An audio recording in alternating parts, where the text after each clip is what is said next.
Алла тағала пендесінің дұғасына екі түрлі мәміле жасайды екен. Біріншісі әділдікпен, екіншісі мейіріммен. Алла тағала егер пендесіне әділдік сипатымен жауап берсе, пендесі қандай болса, өзі сияқты немесе өзі қандай нәрсеге лайық болса, соны оған нәсіп етеді. Ал егер мейірім сипатымен Алла тағала жауап қататын болса пендесіне, сол дұға тілеген жанның дұғасы өте ерекше қабыл болады.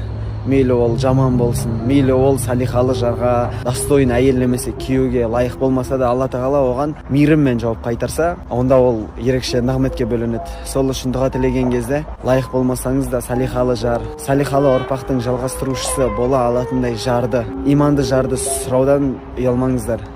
Алланың мейірім сипатын пайдаланып сұрай беріңіздер деп айтқым келген. Себебі көбісі айтады ғой, өзің қандай болсаң, саған да сондай нәсіп етеді деп. Алла тағала мейірімді ғой, сол үшін Алла тағаладан мейірім сипатымен бізге жауап бер. Және біз лайық болмасақ та, сол нығметтің қадіріне жете алатындай иман және сондай жарды нәсіп ет деп дұға тілейік. Көбісі айтады ғой, салихалы жар лайық емес. Сұраңыздар, сұрауда тұрған ештеңе жоқ, Алла береді ғой. Мүмкін сол арқылы өзге